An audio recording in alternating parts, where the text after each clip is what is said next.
This Family Life News podcast is made possible by the support of listeners like you. It's the Noon Report from Family Life, bringing a Christian worldview to what's happening in New York, Pennsylvania, across the country, and around the world. Weather with Kevin Williams, plus special features and reports with the Family Life News team. Now, here's what's happening.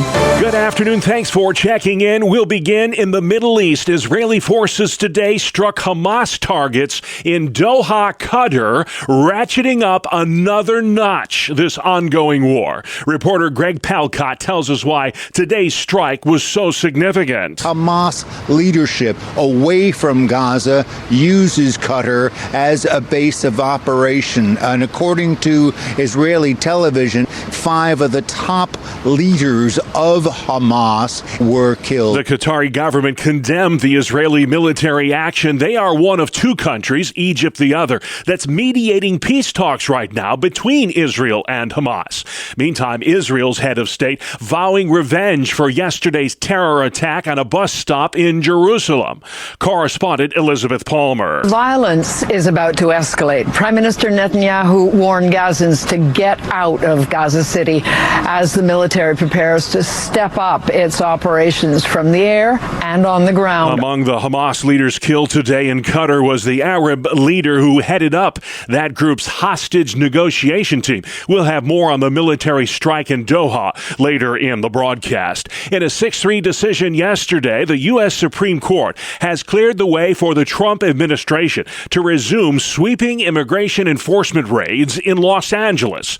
Constitutional law scholar Mark Smith. There's over 2 million illegal aliens in the Los Angeles area. ICE are the experts on this topic. They know what to look for, and it's under federal statutory law unambiguous that you can briefly detain someone to ask them a series of questions if you reasonably suspect that they're in the country illegally. The High Court decision could also aid in ICE operations in other cities like Chicago, where the president's threatening to send in the National Guard to help combat crime.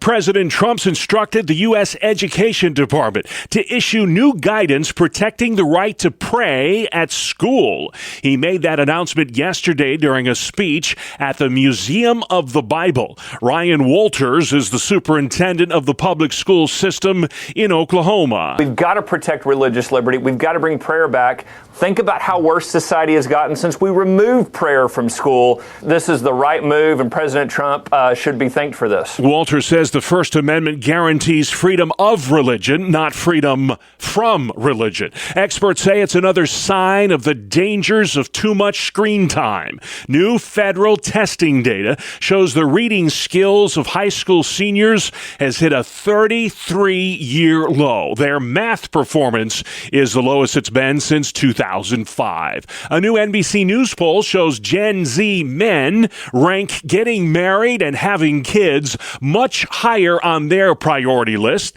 than Gen Z women do. Charlie Kirk is with Turning Point USA. If you look deeper into this data, it's completely consistent with other data we've seen the last couple of years. Young women, they don't value having children. And this is one of the reasons why we are seeing a fertility collapse in the West.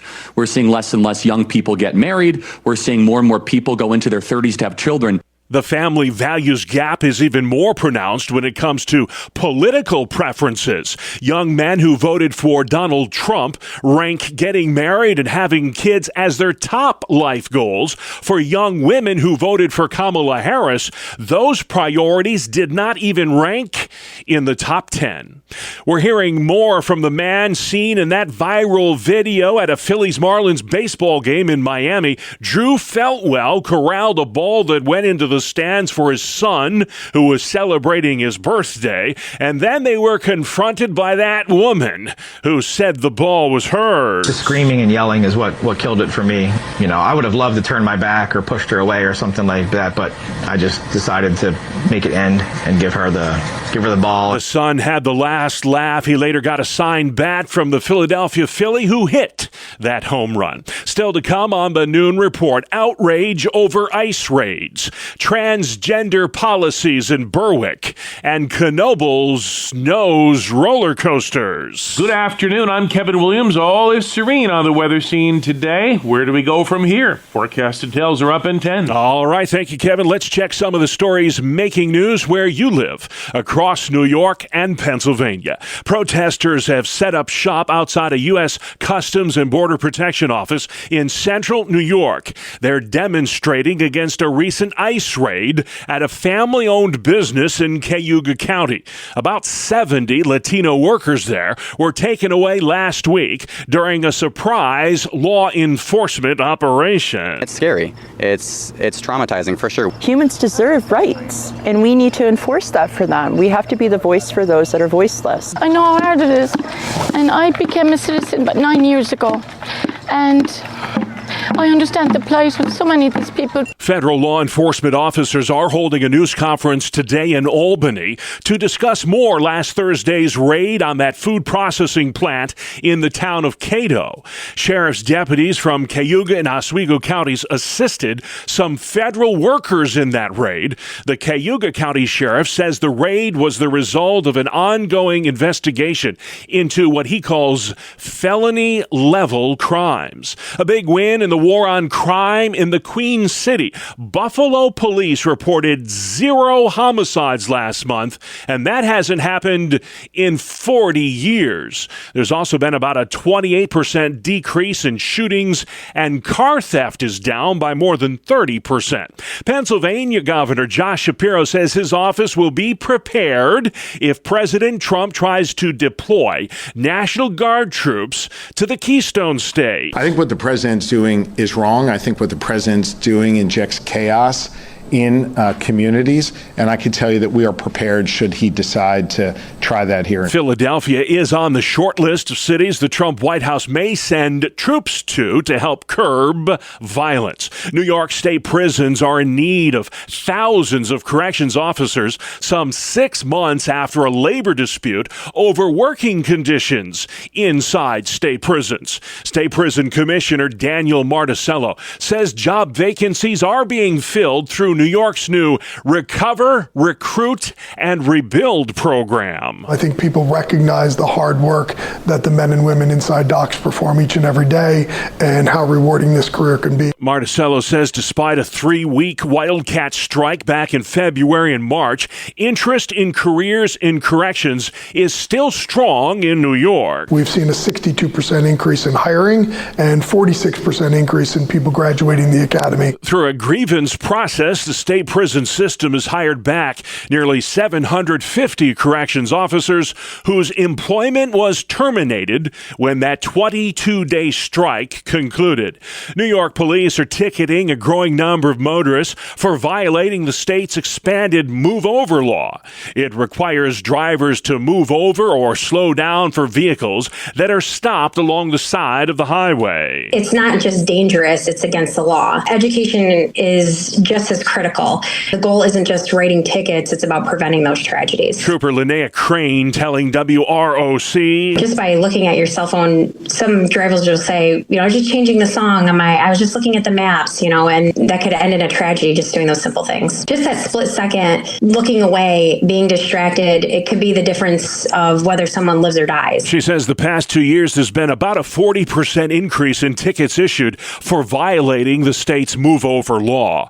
Arguments are underway in the New York State Court of Appeals over the constitutionality of a new law that moves local elections to even-numbered years. Advocates for this change argue it will boost voter turnout in local elections. Opponents say it pits local interests against state and federal ones. The Berwick, Pennsylvania School Board last night approved 2 new policies on transgender students. One mandates such students use the restrooms and the locker rooms of their sex at birth, the sex that appears on their birth certificate. This student supports that policy, all in the name of privacy. Having males in a girl's locker room or vice versa can drastically change someone's opinion about their body, making them feel even more self-conscious than we already are. I support the policies being voted on tonight. The other district policy mandates transgender students get permission from their parents first before any name name change is adopted at school. District resident Daniel Jensen likes the sound of that. These are children that you should be loving on for the gender that they are. Teach your little boys to grow up and be men. Teach your little girls to grow up and be good women. You don't try to coerce them into some other gender. No word yet on when these new policies will take effect at that Columbia County school district. Long before SATs and cell phone bans, the one-room schoolhouse was the backbone of the American education system. And preserving that part of our history was the focus of a recent restoration effort in Center County, Pennsylvania. The Boogersville Schoolhouse and State College has reopened to tours following a more than $200,000 restoration effort. Broken glass was replaced with antique glass, so it would be as authentic as possible. And so it was really a great restoration project, and we're thrilled to be able to use it again. Center County Historical Society Director Mary Sorensen telling WTAJ that the Boogersville Schoolhouse originally opened back in 1877, but fell into disrepair after it closed in the early 1950s. A Pennsylvania roller coaster has once again been named the best in the world at a National Roller Coaster Award ceremony. Family Life's Brian Query reports. Knoebels Amusement Park says its Phoenix wooden coaster was named #1 in the world for the 7th consecutive time at the Golden Ticket Awards. The Phoenix coaster now holds the record for the longest running winner of the Top Wooden Roller Coaster Award and has made the top 10 each year for more than 2 decades. Pennsylvania's Dutch Wonderland in Lancaster was named Best Family Park of 2024. Rides at Hershey Park in Hershey and Kennywood Park near Pittsburgh ranked near the top of the wooden and steel coaster categories. Brian Query, Family Life News. All right, Brian, thank you very much. Sports next. It's the 2-minute drill on the Family Life Noon Report. Good afternoon, I'm Randy Snavely. Bob, you're 22 years old and you just had a pick six that put your team in a 17-6 hole late in the third quarter. And up to that point, J.J. McCarthy hadn't done much to inspire any confidence in his NFL debut. Vikings fans and even his teammates wondered if he was ready for prime time. However, right tackle Brian O'Neill listened to McCarthy intently on the sidelines as he was saying it was about to pop. And pop it did. A 13-yard touchdown pass with just under 12 minutes to play. Then a 30-yard strike to Aaron Jones with under 10 minutes to play. That gave Minnesota the lead. Then McCarthy ran it in from 14 yards out. 27-24, the final. The Vikes are 1-0, and they've got themselves a quarterback. Major League Baseball, the Phillies shut out the Mets 1-0. Aaron Nola went 6 innings, only allowed 3 hits. Nick Castellanos drove in the lone run of the game with a second inning single. The news, however, was not all good for Philadelphia. Trey Turner put on the IL with a hamstring strain.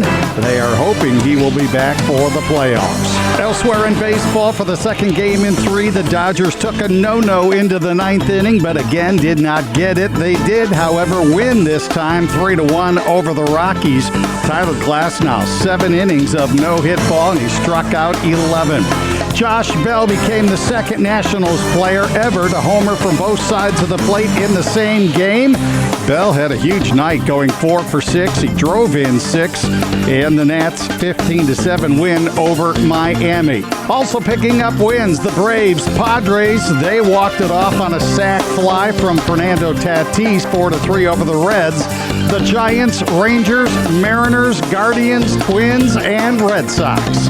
That is a look at sports. Thank you, Randy. Still to come on the Noon Report for Tuesday, murder on the Charlotte light rail, deadly kissing bug disease, and meet a real-life professional indoor kite flyer. Yeah, that's a thing. We'll talk about it next. Welcome to Breakpoint, a daily look at an ever-changing culture through the lens of unchanging truth. For the Colson Center, I'm John Stonestreet.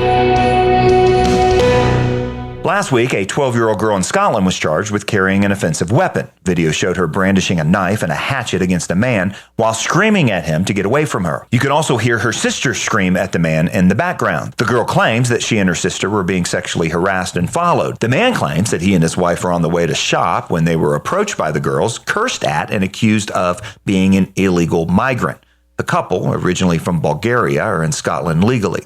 The police sided with the man and says there's no evidence of sexual harassment. The video used to charge the girl, which was taken by the man, shows him walking toward her, goading her to pull out the knife and the hatchet. As the girl backs away, both she and her sister scream at the man to keep his hands off of them, obviously terrified. Now, what exactly happened here is not clear. What is clear is that things are not okay in the UK. Among the many questions that need to be answered is why this girl was carrying these weapons in the first place. Scottish influencer and detransitioner Sinead Watson commented on X that she also carried a knife at that age because, and I quote, working class Scottish girls are never protected. And in fact, unchecked violence against girls by immigrants is a serious problem throughout the UK. According to a recent report from the crowdfunded Rape Gang Inquiry, there are 85 cities in England where rape gangs operate. Often, police either turn a blind eye or even protect the rapist, who are predominantly Pakistani men, instead of the girls that are the victims. The Labour government has only recently launched a national inquiry into the gangs after dragging its feet for years. According to one report, which was rightly called damning, local authorities often failed to act out of fear of being labeled racist. Just this summer, a 15-year-old girl in Scotland was dragged behind a pub and raped in broad daylight by an illegal immigrant from Afghanistan. According to his lawyer, the man's behavior was due to cultural differences. He was sentenced to prison, but he was not deported.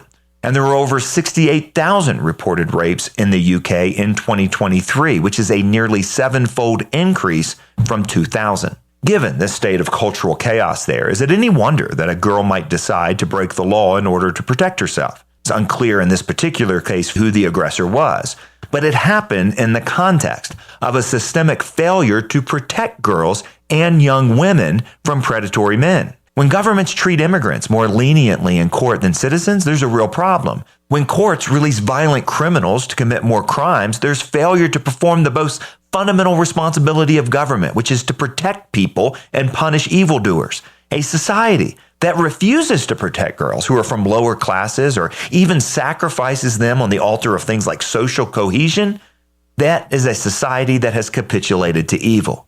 The prophet Isaiah said, "Woe to those who call evil good and good evil, who put darkness for light and light for darkness, who put bitter for sweet and sweet for bitter." Now that is a real possibility in this fallen world. And not only for individuals, that is a real possibility for entire societies. The Western world is in danger, real danger of crossing this line. But even if it does, Christians cannot. We must know what is true. We must embrace what is true. And we must choose to live by what is true. For the Colson Center, I'm John Stonestreet with Breakpoint. Thank you, John. Outside we go, Kevin Williams. Here is your family life weather forecast for this afternoon. Sunny and a little warmer than recent days, the high in the 70s. Moonlit tonight, again like last night. There'll be some patchy fog in the valleys late. Low temperatures 40s and low 50s. For tomorrow, generally a sunny day, partly sunny in eastern Pennsylvania and the eastern southern tier of New York. Highs in the 70s. Sunshine, a few mixed clouds on Thursday with high temperatures in the 70s. All right, Kev, thank you very much. This is the Noon Report. I'm Bob Price. Lots going on Tuesday, the 9th of September. We'll begin in the Middle East. The Israeli military conducting an airstrike on Hamas targets today in Doha, Qatar. They killed several leaders of that terror group. Qatar is one of the countries mediating peace talks between Israel and Hamas right now. They condemn the military action.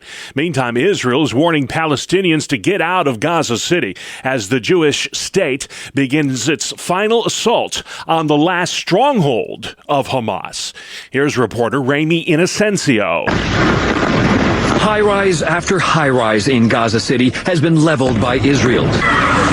And Israel delivered a warning, dropping leaflets from the skies ordering everyone to get out now. These demolitions are part of Israel's intensifying offensive to take control of what they say is Hamas's last stronghold. The U.S. Supreme Court's given ICE the okay to conduct roving immigration raids in Los Angeles. That decision could also greenlight expanded deportation operations in Chicago. Here's reporter Nancy Cordes. President Trump's new plan for Chicago is called Operation Midway Blitz. The Department of Homeland Security called it an ICE operation that will, quote, target the criminal illegal aliens who flocked to Chicago and Illinois due to lax local immigration enforcement. In a win for the White House Monday, the Supreme Court allowed immigration and customs enforcement agents to resume, for now, roving raids in Southern California. Supreme Court Justice Amy Coney Barrett's pushing back against recent criticism of the court and its high-profile rulings of late. She says justices follow the Constitution, not politics. We don't wear red and blue. We all wear black because judges are nonpartisan, and the idea is that we're all listening to the law. We're all trying to get it right. We're not playing for a team. We don't sit on specific sides of the bench, left and right. We sit in order of seniority. Justice Barrett says the high court's not deciding cases based on the president. They're deciding cases based on the presidency. And those are two very different things. New reading and math scores for high school seniors leaves a lot to be desired. Listen to this from reporter Michael Wallace. The National Assessment of Educational Progress says reading scores were the worst since 1992. 1/3 of seniors tested last year did not have basic reading skills. Math scores fell to a 20-year low, with more than half of 12th graders falling below the basic level. The scores are the latest indication of how students are struggling after the pandemic and remote learning. Tennessee is the first state in the country to mandate gun safety training for public school kids. This new law addresses gun-related tragedies and accidental shootings. Students will learn basic firearm safety practices. The curriculum will be carried out by each school district and will not involve real guns or real ammunition. A deadly kissing bug disease called Chagas is spreading, and the CDC says it's now an endemic in these United States. Reporter Matt Piper says there are no known cures for the kissing bug disease. The parasite is found in the triatomine insect and is called the kissing bug because it bites people on the face. The insect has been found in 32 states, with 8 states reporting human infection, including California, where about 45,000 people in Los Angeles County may be infected with Chagas. The CDC estimates there could be as many as 300,000 Americans living with this chronic disease transmitted by the so-called kissing bug. Symptoms include swollen eyelids, fever, loss of appetite, and diarrhea. In more serious cases, it can lead to an enlarged heart and sudden death. The murder of a 23-year-old Ukrainian refugee on a Charlotte metro train last month has sparked national outrage. Both the director of the FBI and the U.S. Transportation Secretary have promised a federal response. Nationally syndicated talk show host Hugh Hewitt. Most of legacy media doesn't want to look at this because it does indict blue cities' policies vis-a-vis crime. And what the national news media doesn't understand is most Americans will find out everything, and they can't control the narrative. And right now, the reality, as opposed to the narrative, is violence scares Americans, and local, state, and federal officials have to do something. Police say this Ukrainian refugee was stabbed to death by a man who had been arrested and released a total of 14 times due to cashless bail. U.S. workers are increasingly uncertain about their ability to find new employment. According to a survey from the New York Federal Reserve, just 45% of the workforce expresses confidence in their ability to land a new job. That is the lowest level of confidence since this survey began back in 2013. American support for capitalism has reached a record low. Michael Kastner has more. According to a new Gallup poll, 54% of respondents say they have a positive image of capitalism, and it marks a 6-point decline from 2021 when the question was last asked. Findings show over the past 4 years, Democrats and independents have driven a decline in the public perception of capitalism. The survey also asked about public perception of socialism, which saw 39% support overall.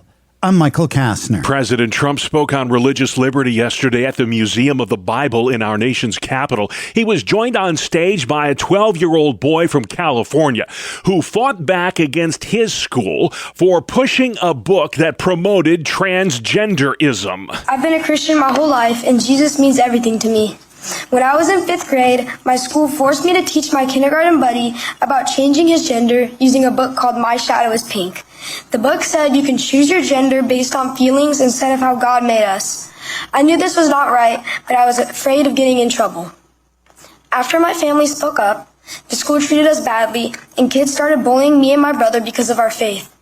And the school did nothing to stop it. It hurt a lot, but I kept trusting God. I believe kids like me should be able to live our faith at school without being forced to go against what we believe.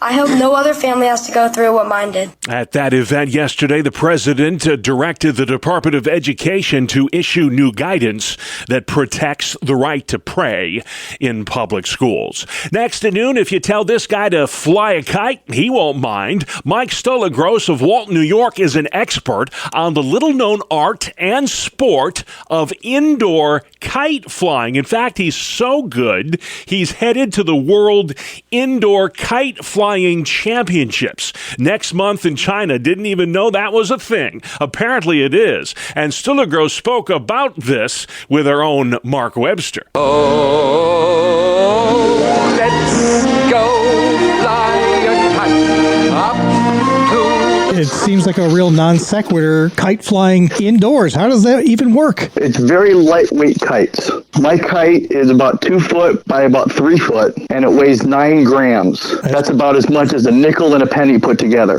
That's pretty light. And I guess it has to be light since you don't have what you usually have to power a kite, which is the wind. Correct. You then supply the power. Is that how it works? Yeah, I supply the power. So I am constantly moving, but I'm not running. It's a very slow walk, and you just guide the kite by pulling on the line or letting it out.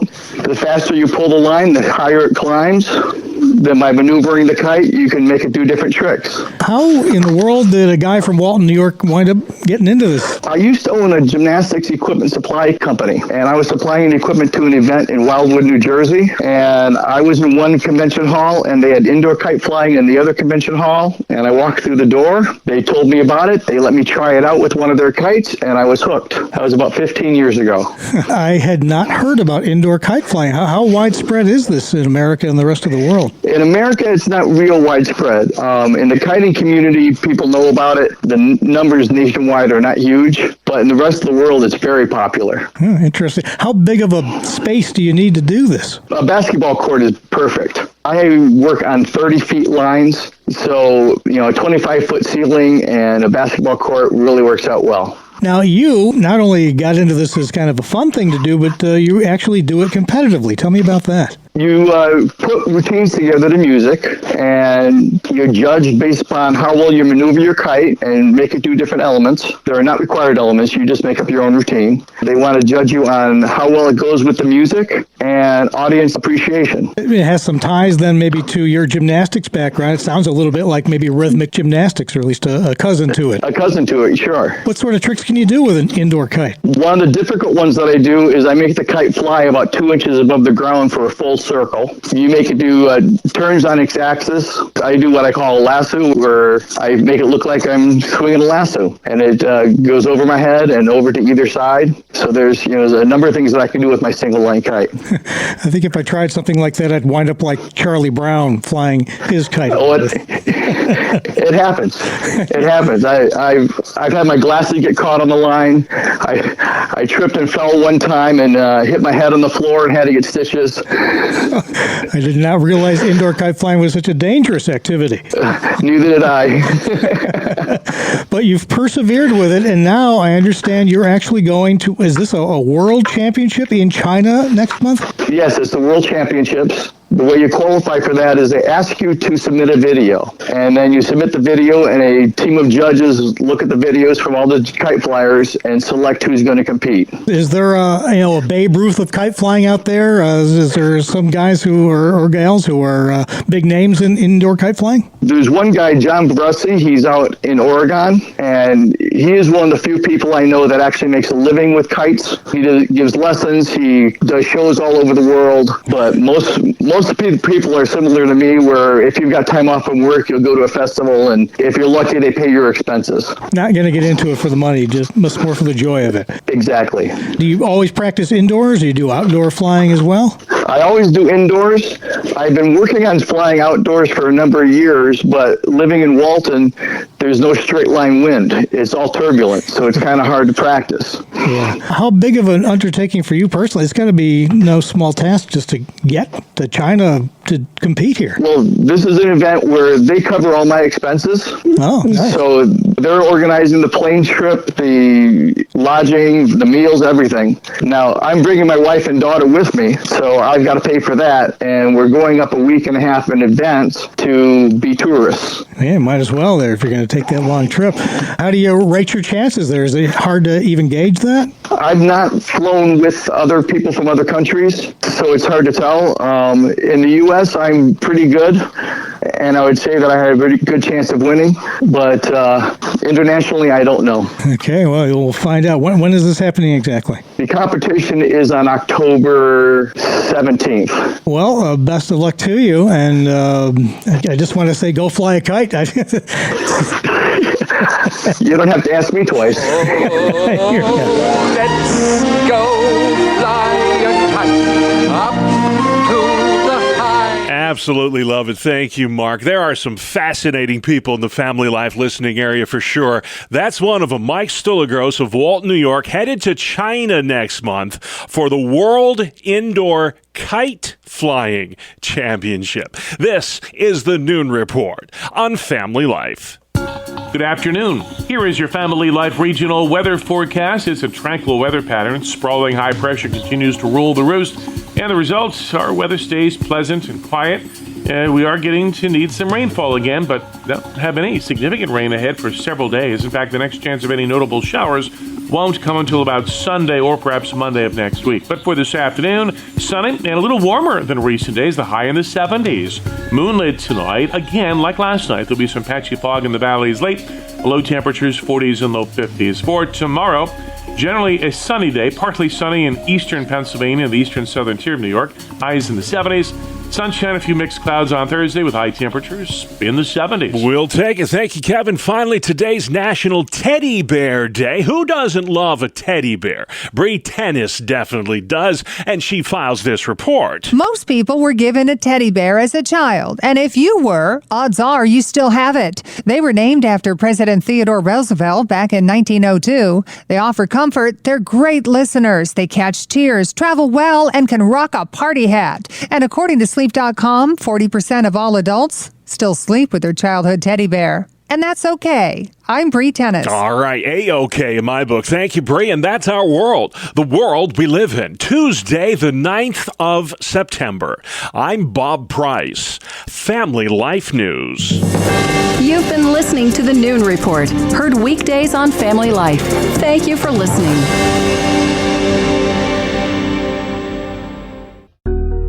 Thank you for listening to this Family Life News podcast. If you've been encouraged by what you've heard, please share it with others and click the subscribe button to automatically receive future episodes. Family Life is a listener-supported ministry. Podcasts like this are made possible by your financial partnership. Find out more at familylife.org.